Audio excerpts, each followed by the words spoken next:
మారీచుండేమో మానవాస్త్రం పెట్టి కొట్టాం, సుబాహుణ్ణేమో ఆగ్నేయాస్త్రం పెట్టి కొట్టాం, కొన్ని వేల మంది రాక్షసుల్ని వాయువ్యాస్త్రాలు పెట్టి కొట్టాం. అదిగో చూసావా డెడ్ బాడీస్ ఎలా పడున్నాయో, ఈ యాగాన్ని అంతటిని మనమే రక్షించాం అని చెప్పి గురువుగారి దగ్గరికి వెళ్దాంలే, ముందు వీళ్ళందరూ వచ్చారు కదా పాపం ఒకసారి షేక్ హ్యాండ్ ఇచ్చి వీళ్ళతో మాట్లాడదాం అనుకుంటే అహంకారం ప్రబలిపోయినట్టే. అహంకారం ప్రబలితే ఏమవుతుందో ముందే చెప్పాడు విశ్వామిత్రుడు అంగదేశం గురించి చెప్తూ. అందుకని రాముడి వినయం చూడండి, గురువుల దగ్గర ఎలా ప్రవర్తించాలో చెప్తాడు. పొద్దున్న లేచి వస్తూనే విశ్వామిత్రుడి దగ్గరికి వచ్చి నమస్కారం చేశాట. అయ్యా యాగం అయిపోయింది కదా, ఇంక ఇంటికి బయలుదేరదామా అని అడగలేదు. నమస్కారం చేసి అన్నాడు, ఇమౌ స్మముని శార్దూల కింకరౌ సముపస్థితౌ. మేము నీ కింకరులం విశ్వామిత్ర మహర్షి, మేమిద్దరం నీ సేవకులం. నీ యొక్క పాదముల సన్నిధానంలో అంజలి ఘటించి నిలబడి ఉన్నాం. నువ్వు ఇంకా మేము చెయ్యవలసినటువంటి పని ఏదుందో ఆజ్ఞాపయధేష్టం వై శాసనం కరవావకిం. నువ్వు శాసించు, ఆజ్ఞాపించు. రే కింకరులారా ఈ పని చేయండి రా అని చెప్పు. ఆ పని చెయ్యడానికి నీ పాదముల దగ్గర సిద్ధంగా ఉన్నానయ్యా విశ్వామిత్ర అన్నాడు. ఇది రామచంద్రమూర్తి యొక్క వినయం అంటే. ఎవరు ఉండగలరలా? అంతటి వినయశీలి గురువు దగ్గర. అదే రాముడు కోదండ పట్టుకు నిలబడ్డాడా, గుండెలు బద్దల కొడతాడు రాక్షసుల్ని. అదే రాముడు తండ్రి దగ్గరికి వెళ్ళాడా, తండ్రిని సత్యమునందు నిలబెడతాడు. ఎవరి దగ్గరికి వెళ్ళినప్పుడు ఎలా ప్రవర్తించాలో రాముడు తాను అనుష్ఠించి మనకి చూపిస్తాడు. అందుకే రామాయణం అంత గొప్ప రామాయణమైంది. అయితే మరునాడు ఉదయం వీళ్ళు బయలుదేరుతుంటే విచిత్రం ఏమిటో తెలుసా అండి? అక్కడ మిథిలా నగరంలో జనక మహారాజు గారు బ్రహ్మాండమైన యాగం చేస్తున్నాడు. అక్కడ చూడవలసినవి రెండున్నాయి, శివధనస్సు ఒకటి, ఇంకొకటి ఉందన్నారు. ఇంకొకటి ఏమిటి? శివధనస్సు ఒకటి చూడవలసింది, రెండవది పేరు చెప్పలేదు, సీతమ్మ కత్తుంది చూడవలసింది. అందుకని రామా నువ్వు మాతో రా, బయలుదేరుదామన్నారు. విశ్వామిత్రుడు రామలక్ష్మణులు బయలుదేరుతుంటేట సిద్ధాశ్రమంలో ఉన్న మృగాలన్నీ కూడా విశ్వామిత్రుడి వెంట వెళ్ళిపోతున్నాయిట. అంటే ఏమిటి? బ్రహ్మతేజస్సు కలిగినటువంటి వాడు వచ్చినా, బ్రహ్మతేజస్సు ఉన్నవాడు వెళ్ళిపోతున్నా, మృగములు కూడా వారిని చూసేటప్పటికీ అపారమైన సంతోషాన్ని పొంది ఆయనతో పాటు వెళ్ళిపోదాం అనుకుంటాయిట. అంటే ఎంత ప్రేమిస్తాయో చూడండి. అంటే ఆ హృదయం ఎలా ఉంటుందో మీరు ఆలోచించండి. ఇది విశ్వామిత్రుడంటే. ప్రతి క్షణం ప్రతి శ్లోకంలో విశ్వామిత్రుడి వైభవం ఏమిటో ప్రకటిస్తుంటారు వాల్మీకి మహర్షి. ఆర్ష సాంప్రదాయంలో గురువు యొక్క వైభవం ఏమిటో చూపిస్తారు. శిష్యులు తన వెంట రావడం గొప్ప కాదు, విశ్వామిత్రుడు వెళ్ళిపోతుంటే క్రూర మృగాలు వెంటబడ్డాయి, మేము వచ్చేస్తాను నీతోటని. ఆయన వెనక్కి తిరిగి అన్నట్ట, వద్దు వద్దు మీరందరూ ఇక్కడ ఉండండి, సంతోషంగా కాలం గడపండి, నేను బయలుదేరుతానని విశ్వామిత్రుడు వెళ్ళిపోయేట. ఇంత గొప్పగా ఇక్కడ యాగం జరిగింది. ఆయనకి ఏమైనా అటాచ్మెంట్లు మమకారాలు ఇవేమి ఉండవు వాళ్ళకి. వాళ్ళు అలా తిరుగుతూనే ఉంటారు. ఏకాకి నిస్పృహ శాంత చింతాసూయా వివర్జిత. ఎప్పుడు ఏకాకి సంతోషంగా తిరుగుతుంటాడు. ఇది బ్రహ్మజ్ఞానికి ఉన్న లక్షణం. అంతేకాని అయ్యో నా అస్త్రాలన్నీ రాముడికి ఇచ్చేశాను, ఇప్పుడు నాతో సమానమైన వాడు ఇంకోటి తయారైపోయాడు, వాడికి వచ్చు, ఇంకోటి ఏదైనా నేను నేర్చేసుకోవాలి అని ఈ వెర్రి వ్యామోహాలు వాళ్ళకేం ఉండవు. ఇది బ్రహ్మజ్ఞానం అంటే. ఎంత ఔదార్యం ఉన్నవాళ్ళో చూడండి ఆ జ్ఞానులు, ఆ ఋషులు. ఇది రామాయణ వైభవం. శుక్లాంబరధరం విష్ణుం శశివర్ణం చతుర్భుజం ప్రసన్నవదనం ధ్యాయేత్ సర్వవిఘ్నోపశాంతయేత్. హరి ఓం. పరమేశ్వర స్వరూపమైన సభకి నమస్కారం. చాలా ఆనందదాయకమైనటువంటి విషయాన్ని ఒకదాన్ని విన్నాం ఇవాళ. శ్రీరామాయణం మీద ప్రవచనం జరుగుతుంటే బాలకాండ సీతారామ కళ్యాణంతో పూర్తవుతుంది కాబట్టి బాలకాండ ఘట్టం. సరే, నిన్నటి రోజున మనం కార్యక్రమాన్ని పూర్తి చేసేసరికి ఒక మాట చెప్పుకున్నాం. ఆ సిద్ధాశ్రమంలో మారీచ సుబాహులనేటటువంటి రాక్షసుల్లో సుబాహుణ్ణి సంహరించి రామచంద్రమూర్తి విశ్వామిత్ర సహితుడై బయలుదేరి అక్కడి నుంచి వెడుతుండగా ఆ మారీచుణ్ణి మాత్రం మానవాస్త్రం అనేటటువంటి ఒక చల్లటి అస్త్రంతో కొట్టడం వల్ల ప్రాణములు పోకపోయినా చాలా దూరంగా ఉన్నటువంటి 100 యోజనముల అవతలనున్నటువంటి సముద్రంలో పడిపోయాడు. స్పృహ వచ్చిన తరువాత మళ్ళీ లేస్తాడు. రామావతారంలో ఇదొక ప్రత్యేకత. మీరు జాగ్రత్తగా గమనిస్తే మనం మనుష్యులుగా ఎలా వ్యవహరిస్తామో అలా చిన్న వ్యవహారం ఒకటి కనపడుతుంది రాముడి దగ్గర. ఎందుచేత అంటే కృష్ణావతారంలో రాక్షసుల శేషాన్ని ఆయన మిగలనివ్వడు. ఎక్కడెక్కడ ఇంకా ముందెప్పుడో వీళ్ళు అడ్డొస్తారంటే ఇప్పుడిప్పుడే తీసేస్తాడు ఆయన. కురుక్షేత్రానికి వస్తారేమో అని అనుమానం ఉంటే ముందు నుంచే బకాసురాదుల్ని తీసేశారు. రామావతారంలో అలా కాదు, ఆయన పరమకారుణ్యమూర్తి. దాని మీద చిట్ట చివరి వరకు అవకాశం ఇస్తూ ఉంటారు, తప్పకపోతే సంహరిస్తూ ఉంటారు, కొందరును వదిలిపెడుతూ ఉంటారు. శూర్పణఖకి ముక్కు చెవులు కోసి వదిలిపెట్టారు, సీతాపహరణానికి కారణమైంది. మారీచుణ్ణి వదిలిపెట్టి సుబాహుణ్ణి సంహరించారు, సీతాపహరణానికి హేతువయ్యాడు. చేత మనం కూడా ఒక్కొక్కసారి అనుకుంటాం, ఆనాడు ఆ పని చేసి ఉండకపోతేనా అనుకుంటూ ఉంటాం. ఒక మనుష్యుడిగా ప్రవర్తించడం ఎలా ఉంటుందో అంతర్లీనంగా రామావతారంలో నడుస్తూ ఉంటుంది. లేకపోతే ఈ మాట ఎలా అనుకుంటారు మీరు? ఆ రోజండి నిజంగా చేసి ఉండకపోతే ఇవాళ ఈ ఇబ్బంది పడకపోదును, marry in haste and repent at leisure అంటారే, అలా ఆ రోజున ఏదో తొందర పడిపోయాను, చూసారా ఎంత ఇబ్బంది పడిపోయాను అన్న భావన రాదు. అందుకని నరుడిగా ప్రవర్తించడంలోనేమో చిన్న విచిత్రమైనటువంటి సందర్భాలు జరుగుతుంటాయి. మారీచుణ్ణి మాత్రం మానవాస్త్రంతో కొట్టారు, దానివల్ల వాడు సంహరింపబడలేదు. ఆయనకి తెలుసు సంహరింపబడని. లక్ష్మణుడితో చెప్పారు, ఇది చాలా చల్లని అస్త్రం, అందుచేత స్పృహ కోల్పోతాడు కానీ ప్రాణములు మాత్రం పోవు, 100 యోజనముల అవతల వరకు తీసుకెళ్లి పారేస్తుంది ఈ అస్త్రం అని చెప్పారు. అలాగే పడిపోయాడు. సుబాహుడు మాత్రం మరణించాడు, అతనితో పాటుగా కొన్ని వేల మంది రాక్షసులు మరణించారు. సరే, విశ్వామిత్రుడు ఇతర ఋషులు రామలక్ష్మణులతో కలిసి బయలుదేరుతున్నటువంటి సందర్భంలో అవతల మిథిలా నగరంలో జనక మహారాజు గారు ఒక బ్రహ్మాండమైనటువంటి యజ్ఞాన్ని, వేదశాస్త్రాన్ని అనుసరించి చేస్తున్నారు. అందుచేత ఆ యాగాన్ని చూడ్డానికి మేము వెడుతున్నాం, రామా నువ్వు కూడా మాతో వస్తే బాగుంటుంది, రావలసింది అన్నారు. సరే, రామచంద్రమూర్తి నిన్న చెప్పాను కదా నేను మీ కింకరుడను అంటాడు. గురువుల దగ్గరికి వెళ్ళినప్పుడు ఎలా మాట్లాడాలో నేర్పుతాడు మనకి రామచంద్రమూర్తి. అందుచేత ఆయన కూడా బయలుదేరారు. అనేకమైనటువంటి మృగములు కూడా విశ్వామిత్రుడి వెంట బయలుదేరాయి. ఉపాధి తేడా కానీ బ్రహ్మజ్ఞానం ఉన్నటువంటి వాడు, గురువైనటువంటి వాడు సమస్త బ్రహ్మాండములను ఎలా శాసించగలడో, ఎలా ప్రేమించగలడో, ఎలా తన వెంట తీసుకువెళ్ళగలడో చూపిస్తారు. ఆఖరికి పరస్పర వైరుధ్యమును మరిచి మృగములన్నీ విశ్వామిత్రుడి వెంట పడితే, వద్దు వద్దు మీ అందరూ ఇక్కడే ఉండండి, వనంలో ఉండి సంతోషంగా సుఖంగా జీవనం చెయ్యండి అని చెప్పి మహర్షి అక్కడి నుంచి బయలుదేరారు. బయలుదేరి ఈ పిల్లలిద్దరూ ఋషులు కలిసి కొంత దూరం వెళ్ళి ఆ రోజు కొంత ప్రయాణం చేసిన తరువాత ఆ శోణానదీ తీరం దగ్గరికి వెళ్ళి అక్కడ ఆగారు. ఆగినప్పుడు అడిగాడు రామచంద్రమూర్తి, మహానుభావ ఇక్కడ చూసినట్టయితే చాలా ఆశ్చర్యకరంగా ఉంది, ఎక్కడ చూసిన ఫలాలు పుష్పాలు ఎంతో అందంగా ఉంది ఇదంతాను, ఈ ప్రాంతం అంతా ఇంత సుశోభితంగా ఉండి ఇంత ఫలాలతో పుష్పాలతో ఈ చెట్లు ఇవన్నీ ఇంత ఆనందదాయకంగా ఉండడానికి, మనుషుల యొక్క మనస్సుల్ని సేద తీర్చే రీతిలో ఉండడానికి కారణమేమి అని అడిగాడు. అడిగితే అప్పుడు విశ్వామిత్ర మహర్షి చెప్పాను కదా, అడగడమే తెరవై, అడిగితే మాత్రం ఎక్కడెక్కడి విషయాలు చెప్తారు విశ్వామిత్రుడు. గురువు దగ్గరికి వెళ్ళినప్పుడు చెయ్యవలసినటువంటి పని ఏమిటో చూపించాడు. కదపడం మీకు చేత కావాలి. మీరు కదపలేదనుకోండి గురువు మాట్లాడు. ఎందుకంటే ఏదో మాట్లాడి మెహర్బానీ సంపాదించుకుందామన్న ప్రయత్నం వారికి ఉండదు.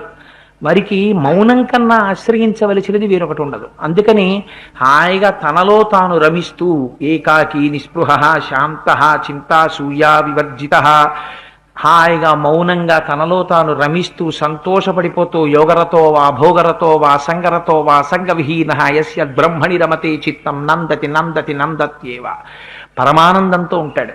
కానీ ఆ గురువు దొరికినప్పుడు ఆ గురువుని కదిపితే మాత్రమే మీకు ఆయనలోంచి అమృతధార పడుతుంది. రమణులు అంటారు, చెరుకు కర్రని పట్టుకుని గానుగలో పెట్టి తిప్పినా, పంటి కింద పెట్టి నవిలినా, కత్తి పెట్టి నరికినా, పైనుంచి తీసి నొక్కినా తీపి తప్ప అందులోంచి కారం రాదు అంటారు. గురువు శరీరం శోషించిపోతున్నా, కష్టపడుతున్నా ఆయన నోటి వెంట భగవత్ సంబంధమైనటువంటి విషయము తప్ప వేరొకటి రాదు. గురువుల వైభవం అంటే ఎలా ఉంటుందో, గురువుని కదిపితే ఎటువంటి విషయాలు వస్తాయో చూపిస్తారు వాల్మీకి మహర్షి. చేత విశ్వామిత్రుడు అంటాడు, నాయన పూర్వకాలంలో బ్రహ్మగారి కుమారుడైనటువంటి వాడు కుశుడు అనబడేటటువంటి ఒక రాజు పరిపాలన చేస్తున్నారు. ఆ కుశుడికి వైదర్భ్యాం జనయామాస చితర సదృశాన్ సుతాన్ కుశాంబం కుశనాభంచ అధూర్త రజసం వసుం. ఆ కుశుడనేటటువంటి ఆయనకి 4 కుమారులు జన్మించారు. మొదటి ఆయన పేరు కుశాంబుడు, రెండవ ఆయన పేరు కుశనాభుడు, మూడవ వారి పేరు అధూర్త రజసుడు. నాలుగవ వారి పేరు వసురాజు. ఈయన ఈ కుశుడు నలుగురు కుమారుల్ని పిలిచాడు. వాళ్ళు యవ్వనంలోకి వచ్చారు. నాయన, ఇంతకాలం నేను ధార్మికంగా పరిపాలన చేశాను. మీరు నలుగురు కూడా 4 నగరములను నిర్మాణం చెయ్యండి, చేసి మీరు కూడా ధార్మికంగా పరిపాలన చెయ్యండి అని ఆదేశించాడు. నలుగురు కుమారులు కూడా తండ్రి మాట వినేటటువంటి కొడుకులు. అందుకని నలుగురు 4 పట్టణాల్ని నిర్మించుకున్నారు. కౌశాంబి, మహోదయము, ధర్మారణ్యము, గిరివ్రజపురము అని 4 పట్టణాలు నిర్మించారు. ప్రస్తుతం మనం ఉన్నటువంటి ఈ ప్రాంతం అంటే విశ్వామిత్రుణ్ణి రామచంద్రమూర్తి ప్రశ్న వేసే సమయానికి వారు శోణభద్రా నదీ తీరంలో ఎక్కడ ఉన్నారో ఆ ప్రాంతానికి సంబంధించినటువంటి కథని విశ్వామిత్రుడు రామచంద్రమూర్తికి చెప్తున్నారు. అందుచేత మనం ఇప్పుడున్నటువంటి ప్రాంతాన్ని గిరివ్రజపురము అని పిలుస్తారు. దీన్ని నిర్మించినటువంటి మహానుభావుడు వసురాజు. ఈ పట్టణానికి ఉన్న గొప్పతనం ఏమిటంటే 5 కొండలు ఉంటాయి చుట్టూ. ఈ 5 పెద్ద పెద్ద కొండల్లోంచి కూడా ఆశ్చర్యకరంగా శోణా నది ఇలా ప్రవహిస్తూ ఉంటుంది. దానివల్ల ఎలా ఉంటుందంటే దూరం నుంచి చూస్తే శోణా నది అనబడేటటువంటి కదులుతున్న ఒక పూలహారం 5 కొండలు మెడలో వేసుకున్నాయా అన్నట్టుగా ఉంటుంది.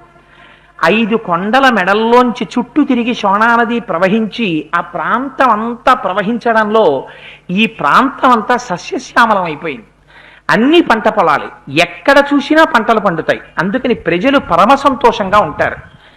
అడిగినదేమిటి రామచంద్రమూర్తి, ఈ ప్రాంతం ఎవరిది, ఎందుకు ఇక్కడ ఇంత సుశోభితంగా ఉంది అని అడిగారు. ఎన్ని అందమైన విషయాలు విశ్వామిత్రుడు చెప్తారో చూడండి. అందుకని దీన్ని గిరివ్రజపురము అని అంటాం.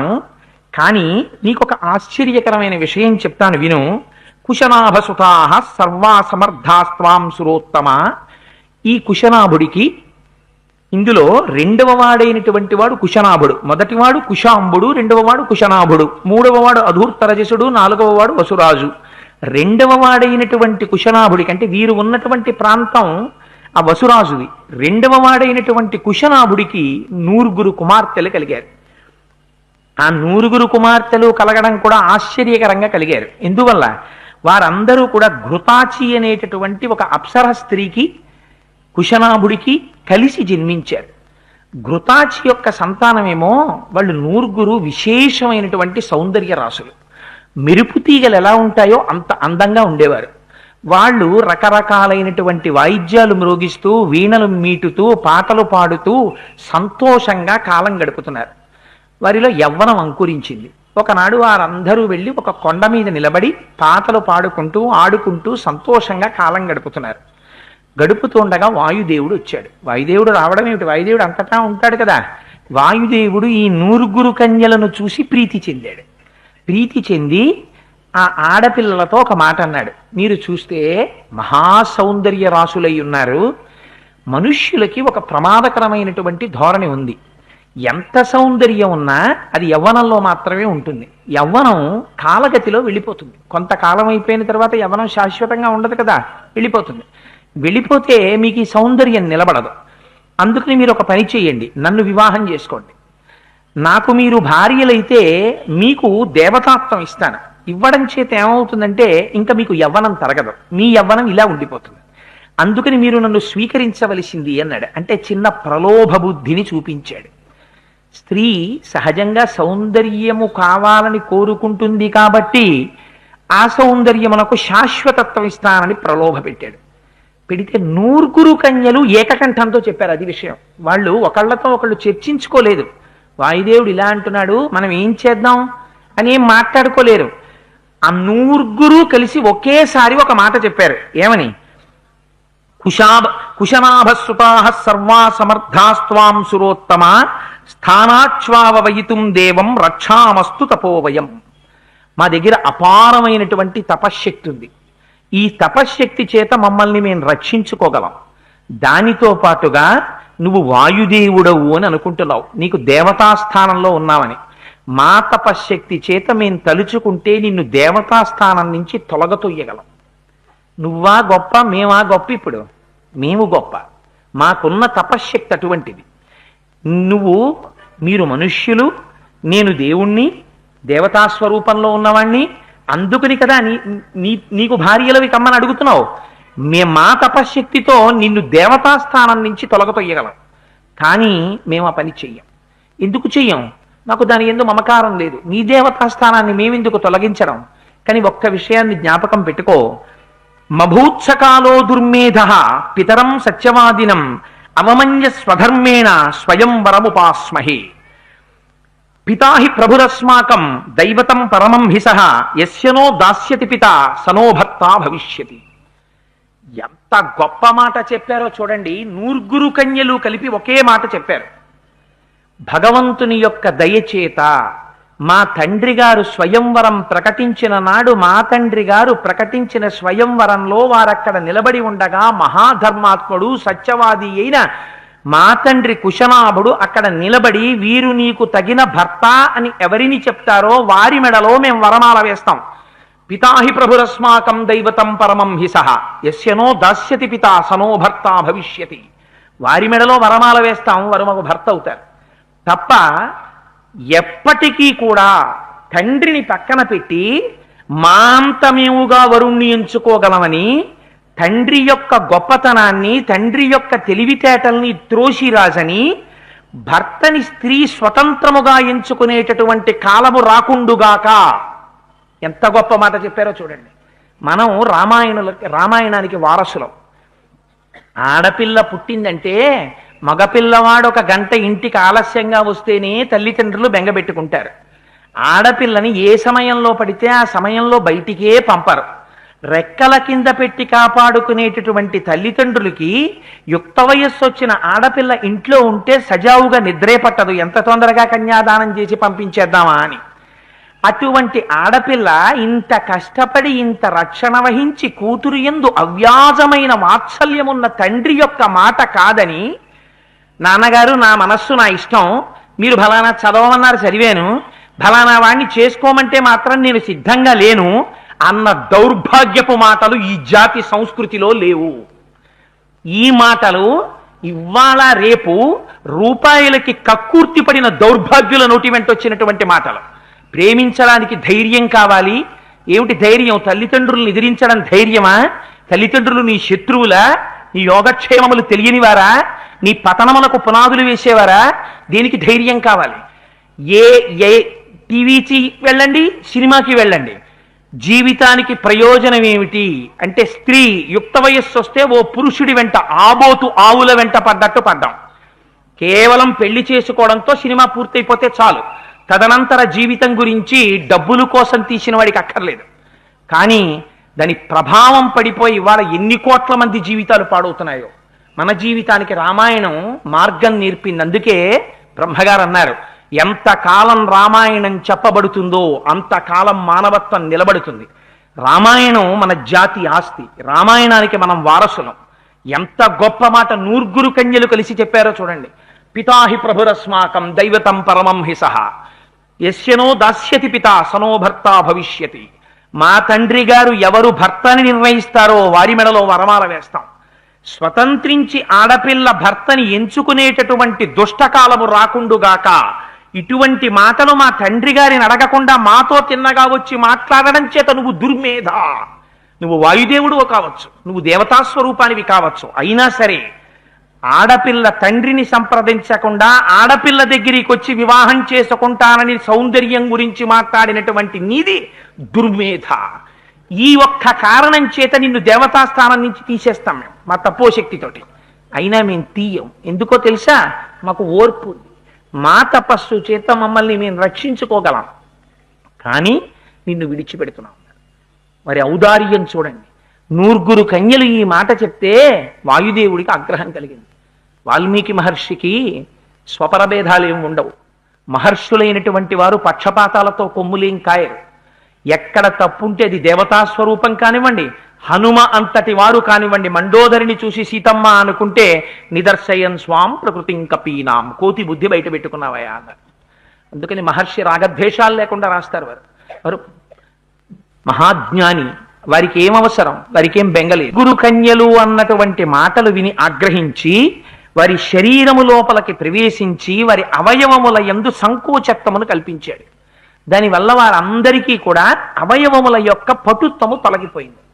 అంటే పోలియో వ్యాధి వచ్చినటువంటి వాళ్ళు లేదా పక్షవాతాది వ్యాధులు వచ్చి చచ్చుపడిపోయినటువంటి అవయవాలు కలిగినటువంటి వారికి కొన్ని అవయవములు శక్తి క్షీణించిపోయి ఎలా ఉంటాయో అలా తోటకూర కాడల్లా శరీరావయవములు జారిపోతే ఈ 9 కన్యలు తండ్రి దగ్గరికి వచ్చి నేల మీద పడిపోయారు. పడిపోతే తండ్రి కుశనాభుడు బయటికి వచ్చాడు. ఏమమ్మా మీ అందరు ఇలా పడిపోయారేమని అడిగాడు. అడిగితే వారు అన్నారు, కన్నుల నీరు పెట్టుకుని సిగ్గుపడి, తండ్రి మేము బయట ఉద్యానవనంలో విహరిస్తుండగా వాయుదేవుడు మమ్మల్ని ఇలా అడిగాడు. మాకు తండ్రి గారు ప్రభువు, వారు నిర్ణయించిన వారిని తప్ప మేము స్వీకరించమని చెప్పాం. ఆగ్రహించిన వాయుదేవుడు మమ్మల్ని ఇలా చేశాడు అన్నారు. అంటే ఆయన అన్నాడు, చూడండి ఎంత ఓర్పో, స్త్రీకి ఓర్పు ఉండి తీరాలి. స్త్రీకి కాదు పురుషుడికి కూడా ఓర్పు ఉండాలి. అందరికన్నా అందంలో, పుట్టుకలో, యవ్వనంలో, జాతిలో ఆధిక్యం ఉండడం చేత దేవతా సంబంధమైనటువంటి వారికి మరింత ఉంటుంది కొంచెం గర్వం. ఎందుకుంటుంది అతిశయం? మేము ఓ మెట్టు పైనున్న వాళ్ళమని. ఎవరా పిల్లలు? వాళ్ళు ఘృతాచి సంతానం, అప్సరస యొక్క సంతానం కాబట్టి వాళ్ళు కూడా ఓ మెట్టు పైనున్న వాళ్ళు. అయినా మీరు ఆగ్రహించలేదు. మీ తపశ్శక్తితో వాయుదేవుణ్ణి మీరు శపించలేదు. ఎంత గొప్ప విషయం! క్షమాదానం, క్షమా యజ్ఞం, క్షమా సత్యం హి పుత్రికా, క్షమా యశ, క్షమా ధర్మ, క్షమయా విష్టితం జగత్ అనడే. ఏమి గొప్ప మాటలు, ఏమి పాత్రలండి రామాయణంలో. ఈ మాట చెప్తే ఇంకోడైతే అంటాడు, తండ్రి ఎందుకు ఊరుకున్నారమ్మా, శపించిపోయారా అంటాడు. ఆయన అన్నాడు, అమ్మా స్త్రీకి ఉండవలసిన ఆభరణం అమ్మా, 9 కన్యలు కలిసి ఒక్కసారింత ఓర్పు పట్టారా? ఒక్కరికి కోపం రాలేదమ్మా మీలో? ఎంత అందమమ్మా, అలా ఉండాలి తల్లి. చూశారా? క్షమాదానం, ఓర్పే దానమమ్మా. క్షమాయశ, అన్నిటికన్నా గొప్పది కీర్తి ఓర్పే. క్షమా యజ్ఞం, ఓర్పుకి మించినటువంటి యజ్ఞం లేదు. క్షమా సత్యం హి పుత్రికాహ, సత్యం ప్రపంచంలో ఓర్పు ఒక్కటే. క్షమా ధర్మ, ఓర్పుని మించినటువంటి ధర్మం లేదు. క్షమయా విష్టితం జగత్, ఆ క్షమ చేతనే ఈ భూమి నిలబడింది. నిజంగా తపశ్శక్తి ఉన్న వాళ్ళందరూ ఓర్పులు కోల్పోవడం మొదలు పెడితే అసలు ఈ భూమి నిలబడదు. వారికి ఓర్పు ఆభరణం. అందుకని అంత ఓర్మి వహించారమ్మా మీరు. నేను చాలా సంతోషించాను తల్లి అన్నారు. అన్న తర్వాత పాపం ఆ 9 కన్యలు అలా పడున్న తర్వాత కుశనాభుడికి ఒక విషయం జ్ఞాపకానికి వచ్చింది. ఇందులో తండ్రి బాధ్యత కూడా జ్ఞాపకం చేశారు. మహాసౌందర్య రాశి అయినటువంటి కుమార్తె యవ్వనంలో ఇంట్లో ఉండగా తండ్రి బాధ్యత వివాహ సంబంధం చూడటం. నేను చూడలేదు కాబట్టి కదా వాయుదేవుడు కన్నుపడింది. కాబట్టి నేను ఇప్పుడు వివాహం చేయాలనుకున్నాడు. ఎప్పుడు? అవయవాలన్నీ కూడా శక్తి సన్నగిల్లిపోయి తోటకూర కాడల్లా జారిపోయి వాళ్ళు నేల మీద పడిపోయి ఉన్నప్పుడు వీళ్ళకి సరిపోయినటువంటి వరుడెవరు అని చూశాడు. ఇది ఎలా కుదురుతుందండి? ఏదో చాలా అందంగా ఉన్నటువంటి సమయంలో తగిన వరుడెవరని చూశారంటే అర్థం ఉంది. వీళ్ళు నేల మీద పడిపోయి లేవలేరు, కూర్చోలేరు. ఇప్పుడు తగిన వరుడెవరని ఆయన ఆలోచించాడు. ఆలోచించి నిర్ణయానికి వచ్చాడు. ఎవరికిచ్చి చేస్తాను నా 9 కన్యల్ని అంటే, అదే కాలమునందు చూళి అనబడేటటువంటి ఒక మహర్షి తపస్సు చేస్తున్నారు. ఆ తపస్సు చేస్తున్నటువంటి మహర్షికి ఊర్మిళ అనబడేటటువంటి స్త్రీ యొక్క కుమార్తె అయిన సోమద అనబడేటటువంటి గంధర్వ స్త్రీ ఉపచారాలు చేసింది. ఎందుకు చేస్తున్నామని ఆయన అడగలేదు. చాలా కాలం ఉపచారం చేసింది. కొంతకాలం అయిన తర్వాత మహర్షి ప్రసన్నుడయ్యారు. మీరు చాలా దీర్ఘకాలం నుంచి నాకు ఉపచారాలు చేశారు. నీకు నేను ఏమి, నా నుంచి నువ్వేమి కోరుకుంటున్నావు, నేను నీకు ఏమి చేయగలను అని అడిగాడు. అడిగితే ఆవిడంది, నేను ఒక భర్తకి భార్యని కాను. నేను ఇతపూర్వం ఏ పురుషుణ్ణి వివాహం చేసుకుని ఉండలేదు. ఇప్పుడు కూడా నాకు ఒకరికి భార్యని కావడం నాకు ఇష్టం లేదు. కానీ అపారమైనటువంటి తపశ్శక్తి కలిగినటువంటి వాడు, వేదమును నమ్మినవాడు, అటువంటి బ్రహ్మతేజస్సున్నవాడు నీ వలన శారీరక సంపర్కం లేకుండా మానసికమైనటువంటి తపత్ఫలంతో నాకు కుమారుడు కావాలండి. ఋషుల వైభవాన్ని చూపిస్తారండి. వాళ్ళు తలుచుకుంటే ఏం చెయ్యలేరు. ఈ మాట అడిగింది. ప్రసన్నుడయ్యాడు మహర్షి. మనసా సంకల్పం చేశారంతే.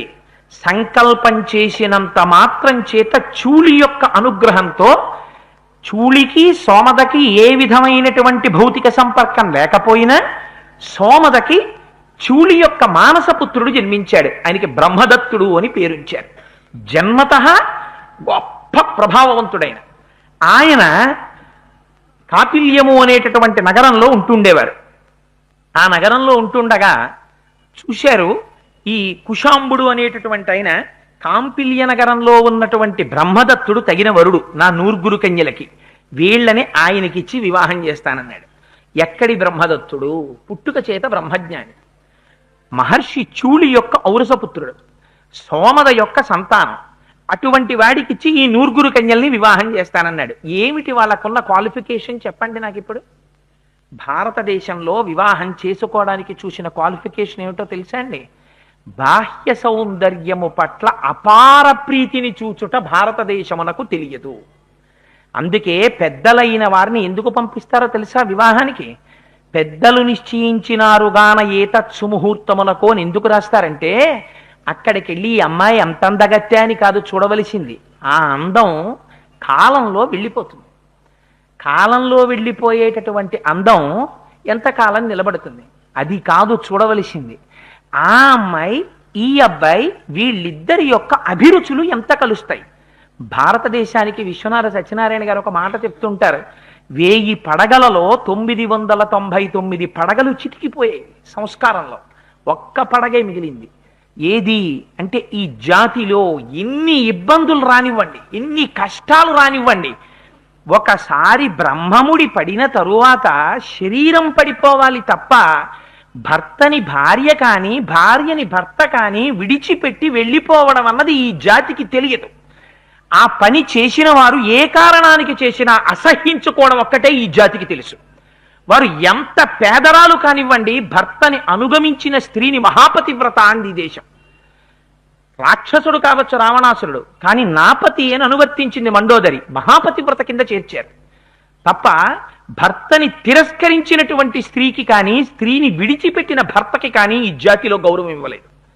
దానికన్నా గొప్ప ఉండకూడని లక్షణం వేరొకటి లేదు. అందుచేత బ్రహ్మదత్తుడికి ఇవ్వడానికి ఏమిటి వీళ్ళకున్న లక్షణం? అపారమైనటువంటి తపశ్శక్తి ఉన్నప్పటికీ కూడా క్షమ, ఓర్పు కలిగి ఉండడం.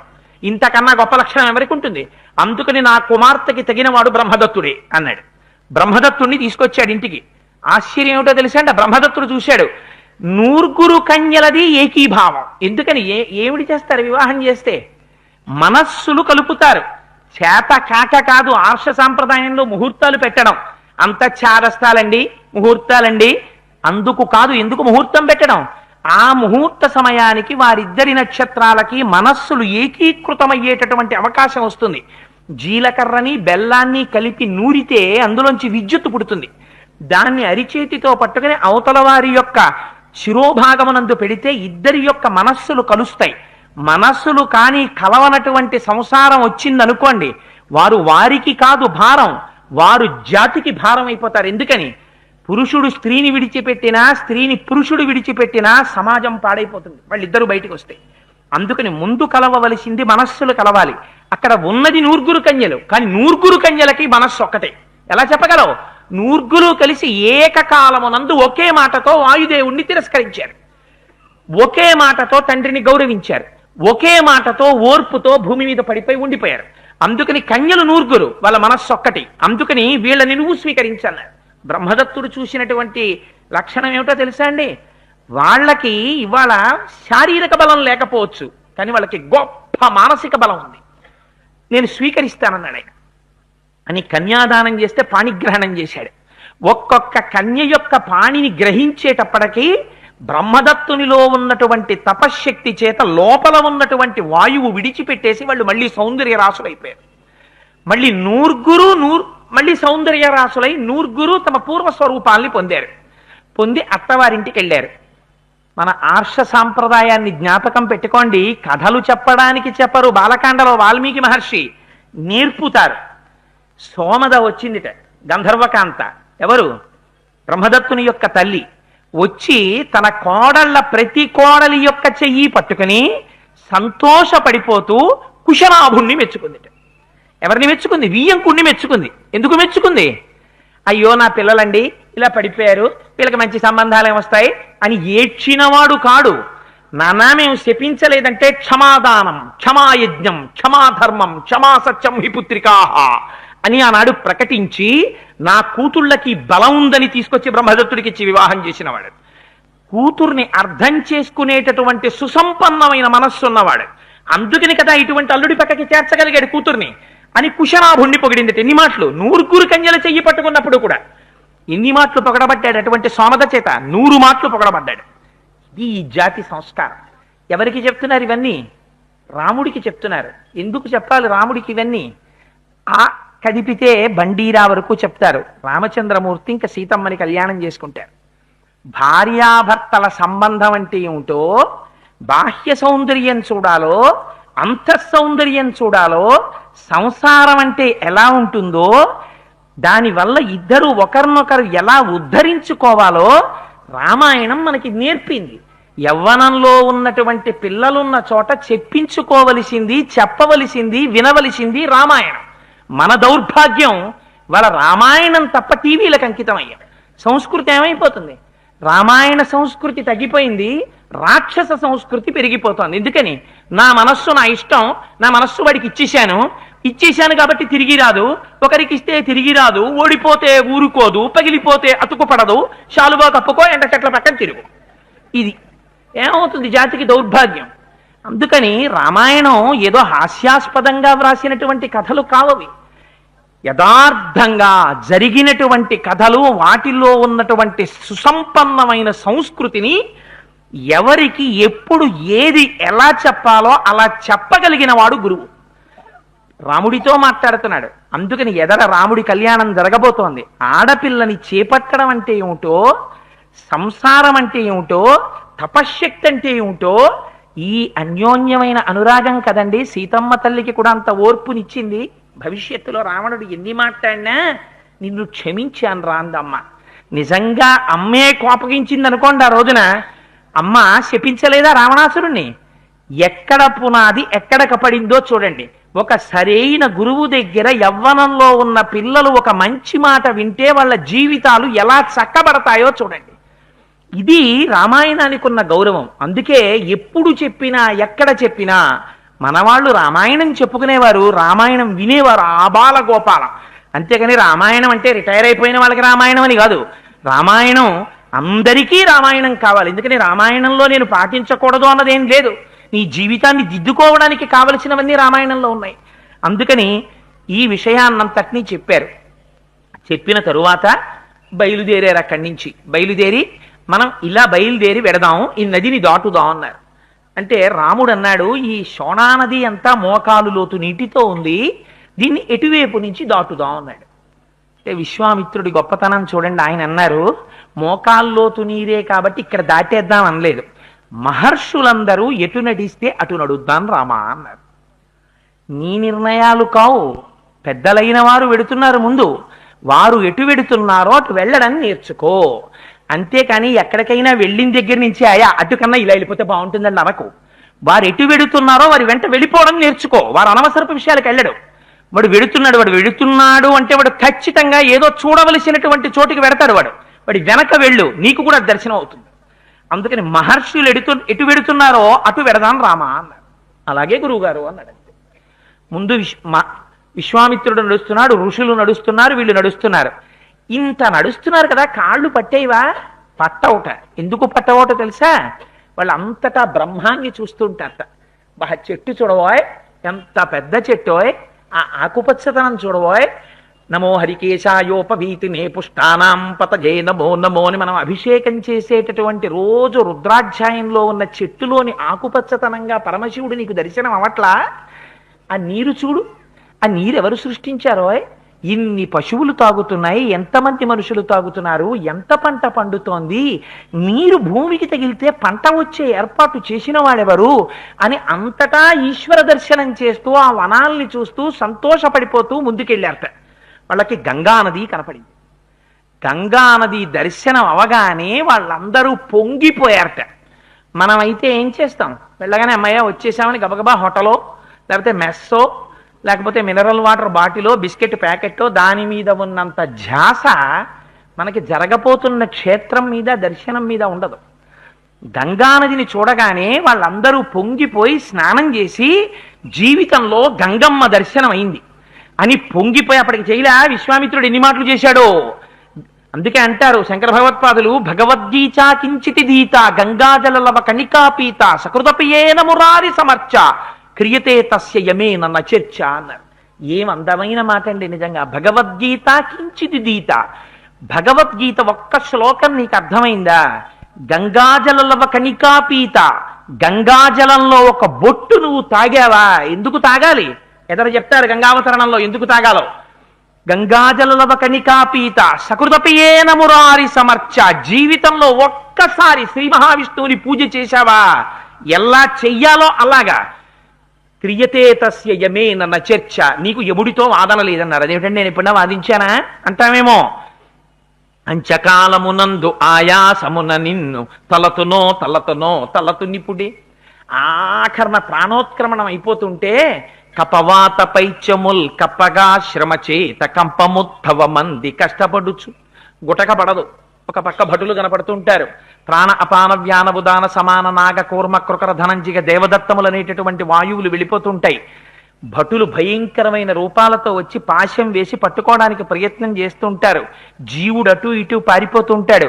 ఇంట్లో ఉన్న వాళ్ళేమో అయ్యో ఏమీ వినపట్టలేదు, చెవుల్లో చీమలు కూడా పట్టేసే, మంచం మీద పోకూడదు, కిందకి దింపేయండి అంటాడు. అప్పుడే శాస్త్రం అంతా తెలుసున్నవాడు వచ్చి అయ్యో పాపం ఇంట్లో పడుకోబెట్టకండి, బయట పడుకోబెట్టేయండి అంటారు. మంచి చాప కూడా వేరు, చింకి చాప బయట వేసి షామియానా తర్వాత తెస్తారు. వీడిని కాళ్ళు చేతులు పట్టుకుని బయటికి పట్టుకెళ్ళి పడుకోబెట్టేస్తుంటే పిల్లల ఏడుపులు చెవిలో పడిపోతుంటాయి. నోట్లో తీసుకొచ్చి తులసి దళంతో నీళ్లు పోసేస్తుంటాడు కొడుకు. అది గుటక పడదు. ఒక పక్క వాయువు దొరకకుండా జీవుడు పరిగెడుతుంటాడు.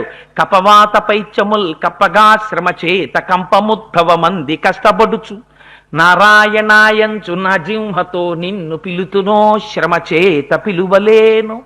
అప్పుడు ఇంకా నారాయణ నువ్వు అనగలిగేది.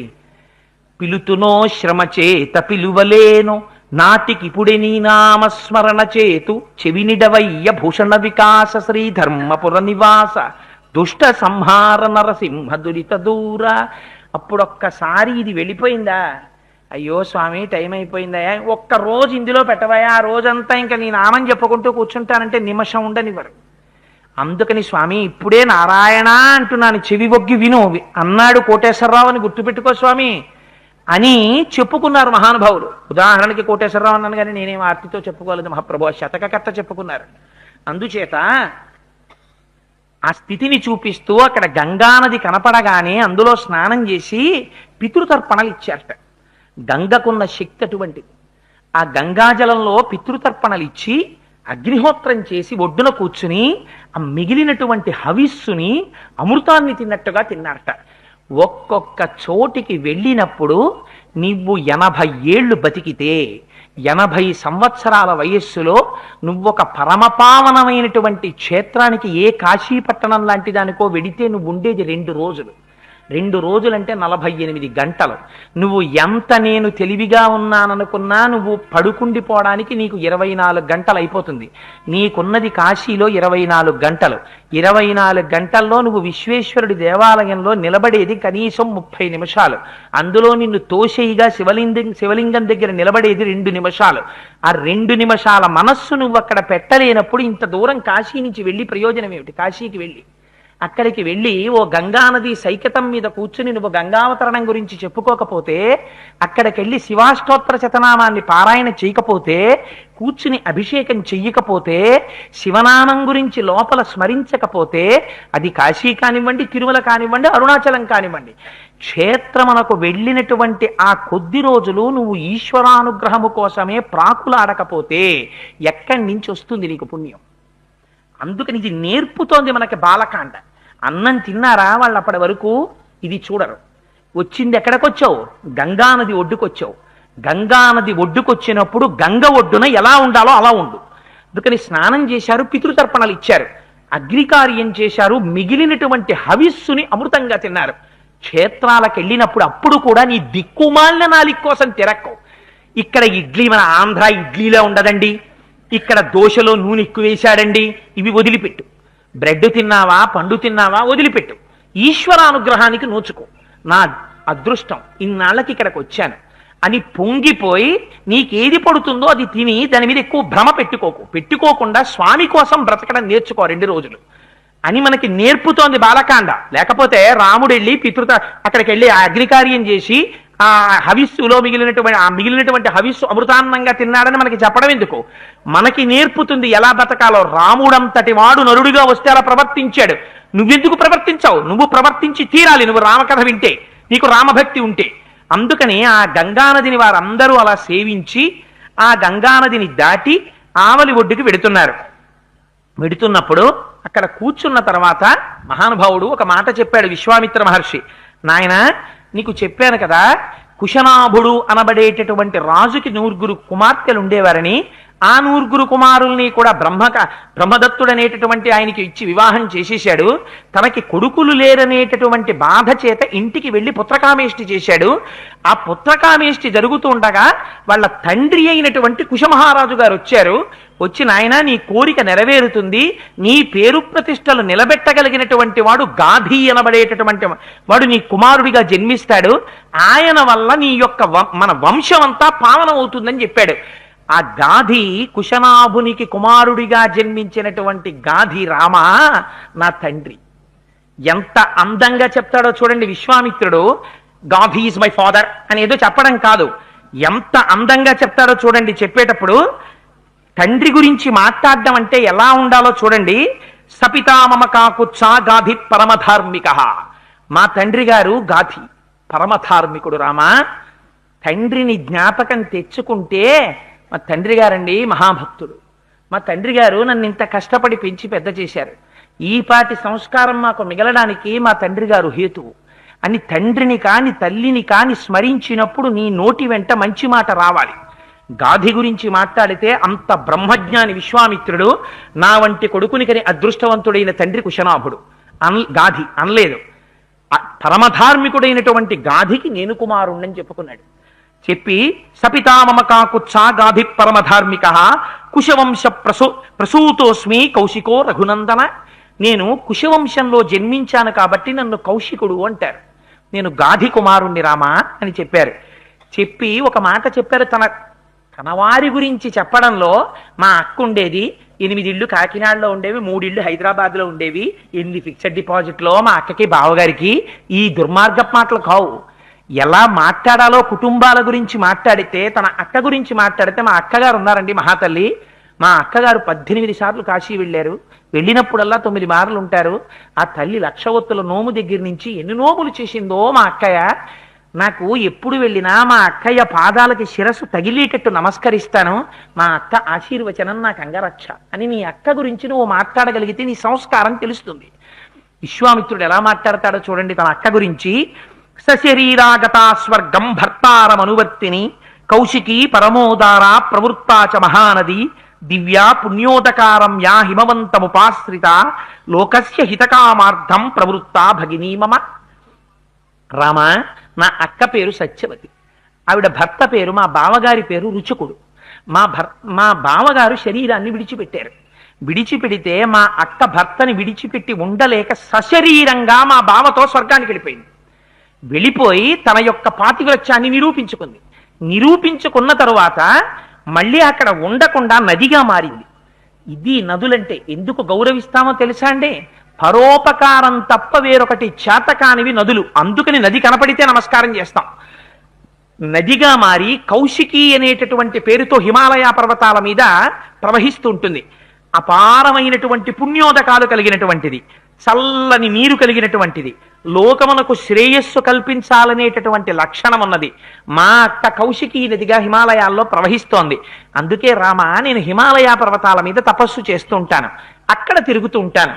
అక్కడ తిరుగుతూ మా అక్కగారి యొక్క స్వరూపమైన ఆ కౌశికీ నది జలాల్ని చూసి మురిసిపోతూ ఉంటాను. రామా, ఇక్కడికి ఎందుకు వచ్చానో తెలుసా? ఈ సిద్ధాశ్రమంలో యాగం చెయ్యడానికి వచ్చానయ్యా, నీ తేజస్సు చేత రక్షింపబడ్డాను అన్నాడు.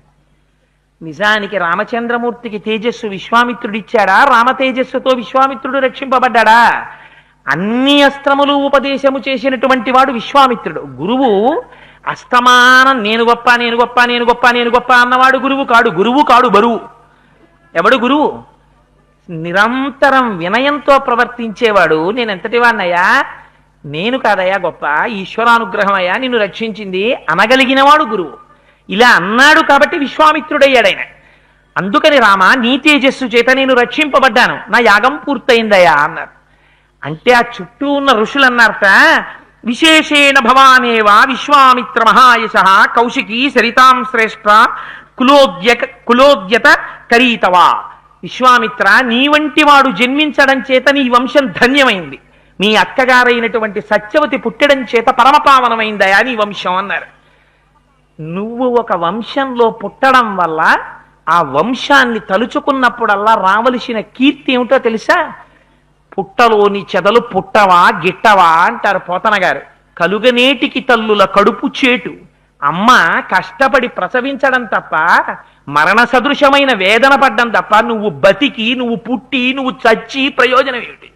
ఈశ్వరానుగ్రహం కోసం పరితపించి పరమభక్తుడవై నువ్వు నిలబడితే, నీ వల్ల నీ పైతరాలన్నీ కూడా ఉద్ధరింపబడితే, నీ శరీరం వెళ్ళిపోయినా వారినొక్కసారి స్మరిస్తే, ఆ వంశం పేరు చెప్తే, మహానుభావుడు ఆయన జన్మించిన వంశం అండి అది అంటారు. ఆనాడు జన్మనిచ్చినటువంటి తల్లి తండ్రి సార్థకత పొందుతారు. నువ్వు పుట్టడం వల్ల నీ వంశానికి ఎటువంటి ఖ్యాతి రావాలో చూపిస్తున్నారు ఇవాళ. ఋషులందరూ అన్నారు, విశ్వామిత్ర నువ్వు పుట్టడం వల్ల ఆ కౌశిక వంశమంతా తరించింది, మీ అక్కగారు సత్యవతి పుట్టడం వల్ల పరమపావనమైంది, నదిగా ఉండి ఈ లోకాలన్నింటికీ ఉపకారం చేస్తోందయ్యా అన్నారు. ఆ గంగని చూసి రామచంద్రమూర్తి అడిగారు, ఈ గంగని త్రిపథగా అని పిలుస్తారు అని విన్నాను, ఈ గంగకి త్రిపథగా అని పేరు ఎందుకు వచ్చింది అని అడిగారు. అడిగితే విశ్వామిత్రుడు అన్నాడు, ఈ గంగకి త్రిపథగా అని పేరు రావడానికి ఒక కారణం ఉంది రామా, ఈ గంగ పరమపావనము. ఇంత పరమపావని అయినటువంటి గంగ కాబట్టి కదా మనందరం స్నానాలు చేసి పితృతర్పణలు చేసి అగ్నికార్యం చేసి మిగిలినటువంటి హవిస్సు తిన్నాం. దీనికి కారణం పూర్వకాలంలో హిమవంతుడు అనబడేటటువంటి రాజు, ఇప్పటికీ హిమాలయాలు హిమవంతుడే, ఆ హిమవంతుడికి మనోరమ అనబడేటటువంటి భార్య ఉంది. వారిద్దరికీ కూడా పెద్ద కుమార్తె గంగ, రెండవ కుమార్తె ఉమా, ఇద్దరు కుమార్తెలు. పెద్ద కుమార్తె అయినటువంటి గంగ స్వేచ్ఛారూపంతో ప్రవహించగలిగినటువంటి స్వరూపం ఉన్నది. అందుకని దేవతలు ప్రార్థన చేశారు, హిమవంత నీ పెద్ద కుమార్తె అయినటువంటి గంగని దేవలోకానికి పంపిస్తే దేవలోకంలో ప్రవహించేటటువంటి ఆ గంగా నదీ జలాల్ని ఉపయోగించుకుని మేము తరిస్తాం, అందుకని గంగని ఊర్ధ్వలోకాలకి స్వర్గలోకానికి పంపించమని అడిగారు. దేవతా కార్యము కనుక హిమవంతుడు తన కుమార్తెని స్వర్గలోకానికి పంపించాడు. దేవనదిగా స్వర్గలోకంలో ప్రవహిస్తూ ఉంటుంది గంగ. రెండవ కుమార్తె ఉమ. రుద్రుడు పరమశివుడు అపారమైన తేజస్సుతో తపస్సు చేస్తున్నప్పుడు శంకరుడి పరిచర్య చేసి మూడవ నేత్రం కలిగి కాముణ్ణి దహించినటువంటి వాణ్ణి తన తపశ్శక్తితో మెప్పించి భర్తగా పొందింది. కాముణ్ణి దహించిన వాడు భార్యనెవరిని స్వీకరిస్తాడు? ఇక అటువంటి వాణ్ణి తన తపశ్శక్తితో భర్తని చేసుకుంది. ఇది హిమవంతుడి గొప్ప. అందుకని హైమవతి అయి తండ్రి పేరు నిలబెట్టింది. అందుకని శంకరుడికి అర్ధాంగి అయింది. ఆ శంకరార్ధాంగి అయి ఆమె కైలాస పర్వతం మీద పరమశివుడితో నివసిస్తూ ఉంటుంది.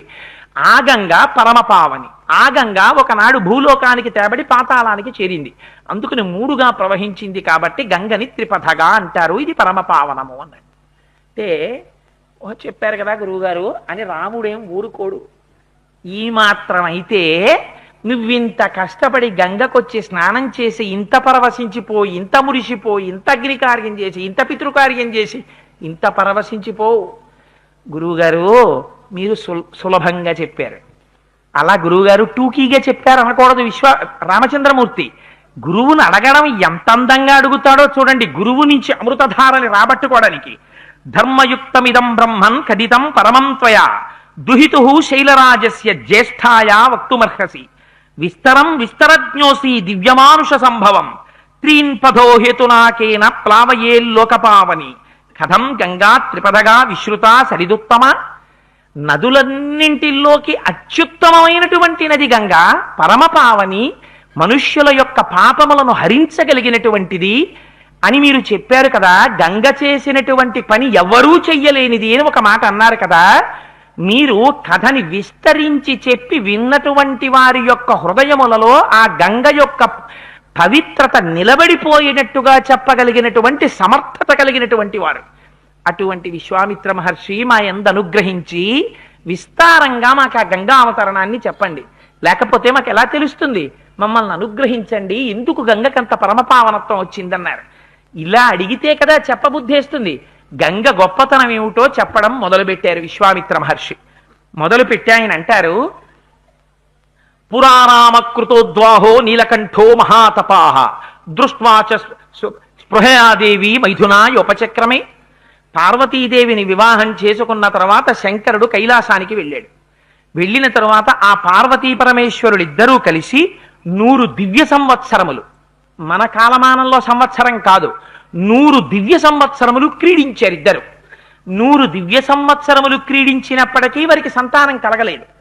సంతానం కలగకపోతే మీరు ఈ స్కందోత్పత్తిని చాలా జాగ్రత్తగా వినాలి. ఎందుకంటే దీనంత ఇరుకుమిరుకులతో ఉన్నటువంటి కథ ఇంకోటి ఉండదు. దీన్ని చాలా జాగ్రత్తగా వింటే మాత్రమే దీనిలో ఉన్నటువంటి రహస్యం మీకు అర్థమవుతుంది. 100 దివ్య సంవత్సరములు క్రీడించినటువంటి పార్వతీ పరమేశ్వరుల గురించి విన్నటువంటి దేవతలకి ఆశ్చర్యం వేసింది. వేసి వాళ్ళు ఒక ఆలోచన చేశారు. అమ్మో, శంకరుడి తేజస్సే అసామాన్యమైంది, పార్వతీదేవి తేజస్సు దుర్నిరీక్ష్యమైంది. ఇప్పుడు శంకరుడికి పార్వతీదేవికి ఇంకొక ప్రాణి కానీ జన్మిస్తే అటువంటి మహాభూతాన్ని మనం భరించగలమా? ఎంత తేజోవంతమైనటువంటి ప్రాణి వస్తుంది. అందుకని అటువంటి ప్రాణి కలగకూడదు, మనం తట్టుకోగలమో తట్టుకోలేమో అనుకున్నారు. అసలు వీళ్ళకి ఎందుకు చెప్పండి అని ఈ దేవతలందరూ కైలాసానికి వెళ్ళారు. వెళ్ళి ఆయన అర్థరక్షణ కళా సంరంభునిన్ శంభురిన్ అంటారు పోతన గారు. ఎవడైనా బయట నిలబడి శంకరా అంటే చాలు, భార్యతో మైథునం చేస్తున్నవాడు బయటికి పరిగెత్తుకొస్తాడు. అందుకని ఆ బయట నిలబడి వీళ్ళందరూ పెద్ద కేకేశారు. ఏమని? దేవదేవ మహాదేవ సర్వలోక హితే రత నలోకా ధారయిష్యంతి తవ తేజాసురోత్తమ అన్నారు. శంకరా, 100 దివ్య సంవత్సరముల నుంచి భార్యతో క్రీడిస్తున్నావు, ఒకవేళ నీ తేజస్సు కానీ వేరొక ప్రాణి రూపంలో ప్రపంచంలోకి వచ్చిందా, ఆ తేజస్సుని మేమెవ్వరం భరించలేం మహాప్రభో. అందుకని నీ తేజస్సుని ఎవ్వరిలోకి విడిచిపెట్టద్దు, నీ తేజస్సుని నీలోకే ఉంచేసుకుని తపస్సు చేసుకుంటూ ఉండిపో పార్వతీదేవితో కలిసి అన్నారు. అనేసరికి శంకరుడు బయటికి వచ్చాడు. బయటికి వచ్చి, ఏమిరా అబ్బాయి మీ అందరు ఎందుకు ఇలా వచ్చారు, ఏమిటన్నారు అన్నాడు. అనేటప్పటికి మళ్ళీ వీళ్ళు చెప్పారు, దేవదేవ మహాదేవ సర్వలోక హితేరత నలోకాధారయిష్యంతి తవ తేజాసురోత్తమ. స్వామి, నీ తేజస్సుని ప్రపంచం భరించలేదు, అందుకని నీ తేజస్సునందుంచుకో. ఆ మాటలో అర్థం ఏమిటో తెలుసా అండి? శంకరుడి శరీరం తేజో శరీరం, మనం చూస్తున్న శరీరం కాదు. అసలు శంకరుడి శరీరం అంటే పోతన గారు చెప్తారు, అగ్నిముఖంబు పరాపరాత్మకమాత్మ కాలంబు గతి రత్నగర్భ పదము శ్వసనంబు నీయూర్పు రసన జలేషుండు దిశలు కర్ణంబులు దివము నాభి సూర్యుండు కన్నులు శుక్లంబు సలిలంబు జఠరంబు జరధులు చరదులు శరము సర్వౌషధులు రోమచయము శల్యంబు లద్రులు మానస అమృతకరుండు ఛందములు ధాతువులు ధర్మసమితి హృదయము ఆస్య పంచకము ప్రచరాహ్వయంబు అయిన నీరూపు సరసత్వమై శివాఖ్యయై స్వయం జ్యోతి అయ్యొప్పు అజ్జమగుచు అంటారు. అటువంటి వాడు కనుక నీ తేజస్సుని విడిచిపెట్టకన్నారు. అంటే ఆయన అన్నాడు, అదెంత మాట రా అబ్బాయి, తప్పకుండా నా తేజస్సుని విడిచిపెట్టాను, నా తేజస్సులోనే ఉంచేసుకుంటాను. నేను వెళ్ళి కైలాస పర్వతానికి పశ్చిమ దిక్కుగా వెళ్ళిపోయి తపస్సు చేసుకుంటాను ఉమాదేవితో కలిసి. కానీ ఒక్క మాట, ఇప్పటికే 100 దివ్య సంవత్సరముల నుంచి పార్వతీదేవితో క్రీడించిన కారణం చేత రేతస్థానము నుండి నా తేజస్సు కదిలింది. కదిలిన తేజస్సు ఎవరు భరిస్తారు, ఎక్కడ వదిలిపెట్టనని అడిగాడు. వేరొక ప్రాణి పుట్టకూడదంటే పార్వతీదేవి ఎందు ప్రవేశించకూడదు, ఎక్కడ వదిలిపెట్టను రా అబ్బాయి అని అడిగాడు. అడిగితే వీళ్ళందరూ గబగబా చూస్తే వాళ్ళకి భూమి కనపడింది. ఏదైనా కింద భూమి మీదే కదా పడిపోవాలి. అందుకని వాళ్ళన్నారు, ఏ తేజ క్షుభితం ఏతద్ధరాధారయిష్యతి అన్నారు. భూమి భరిస్తుందయా, దాని మీద వదిలిపెట్టేయన్నారు. అనేటప్పటికీ శంకరుడికే ఉంది, తన తేజస్సు భూమి మీద వదిలిపెట్టాడు. భూమి మీద వదిలిపెట్టేటప్పటికి ఆ తేజస్సు భూమి అంతా వ్యాపించేసింది. ఇలా వ్యాపించేసరికి పార్వతీదేవి లోపల నుంచి బయటికి వచ్చింది. బయటికి వచ్చి శంకరుడి తేజస్సు ఎవరు భరించారని అడిగింది. వీళ్ళందరూ తెలివితేటలుగా అన్నారు, భూమి భరించింది అన్నారు. ఆవిడంది, మీ అందరూ వచ్చి ఏం చెప్పారు శంకరుడితోటి, వేరొక ప్రాణి పుడితే ఎవరికి బిడ్డడు పుట్టాలి, నాకు పుట్టాలి, నాకు మాతృత్వం లేకుండా నాకు బిడ్డడు పుట్టకుండా చేసి మీరు శంకర తేజస్సుని భూమి మీద పతనం చేశారు. అందుకని అపత్యం స్వేషు దారేషు, మీకెవ్వరికీ కూడా పిల్లలు పుట్టరు. తస్మాన్నోత్వాదయిష్యథ అవనేనైక రూపత్వం బహుభార్యా భవిష్యసి నచపుత్ర కృత ప్రీతిం మత్క్రోధ కలుషీకృత ప్రాప్యసిత్వం సుదుర్మేధే మమ పుత్రం అనిచ్చతే అందావిడ. ఆవిడ శపించింది ఆగ్రహంలో. ఏమని? అపత్యం స్వేషు దారేషు, దేవతలందరూ వచ్చి ప్రార్థన చేశారు కాబట్టి దేవతలకి ఇక నుంచి మీ భార్యల యందు మీకు బిడ్డలు పుట్టారు. అందుకే బ్రహ్మగారు చెప్పాడు, ఇక మీ భార్యలకి బిడ్డలు పుట్టర్రా, మీ తేజస్సుతో గంధర్వ స్త్రీలకి అప్సరసల యందు మీ తేజస్సు నుంచి వానరములను సృష్టించండి అన్నాడు. కారణం అందుకని వానరములను సృష్టించారు. వారి భార్యల యందు వారి తేజస్సును ఉంచలేదు. మానసికంగా వారి తేజస్సుని వారిలో ప్రవేశపెట్టి వారి వారి అంశలతో వానరాల్ని సృష్టించారు. కారణం మొన్నటి రోజున చెప్పాను కదా. అందుకని మీ భార్యల యందు మీకు సంతానం ఉండదు. అందుకే దేవతలు 33 కోట్ల మంది. ఇంకా తర్వాత పిల్లలు ఉండరా అండి? వాళ్ళు పెరగరా అండి? ఎప్పుడు అలాగే ఉంటారా? సంతానం అంటే అంతే. పార్వతీదేవి శాపం, దేవతల సంఖ్య అలాగే ఉంటుంది. అందుకని అపత్యం స్వేషు దారేషు తస్మాన్నోత్వా దయిష్యధ అవనేనైక రూపత్వం బహుభార్యా భవిష్యసి. నాయందు ప్రవేశపెట్టబడవలసినటువంటి శంకర తేజస్సు భూమి యందు ప్రవేశపెట్టబడింది కాబట్టి, భరించడానికి భూమి ఒప్పుకుంది కాబట్టి భూమిని శపిస్తున్నాను. భూమి ఇక నుంచి అవనేనైక రూపత్వం, అనేక రూపాలు పొందుతుంది. అందుకే ఒక చోట సస్యశ్యామలంగా ఉంటుంది, ఒక చోట ఊసర క్షేత్రం అయిపోతుంది, ఒక చోట ఎడారైపోతుంది, ఓ చోట మట్టి దిబ్బైపోతుంది. బహుభార్యా భవిష్యసి నచపుత్ర కృతాం ప్రీతిం మత్క్రోధ కలుషీకృత. ఒకే కాలమునందు నీకు అనేక మంది భర్తలుంటారు. అందుకే భూమి ఒకటి, భర్తలు అనేక మంది. ఈ ఊళ్ళో ఉన్నవాడు భూమికి భర్తే, రాజుగారే. ఆ పక్క ఊళ్ళో ఉన్నవాడు భూమికి భర్తే, ఆయన రాజుగారే. అక్కడ ఉన్నవాడు భూమికి భర్తే, ఆయన రాజుగారే.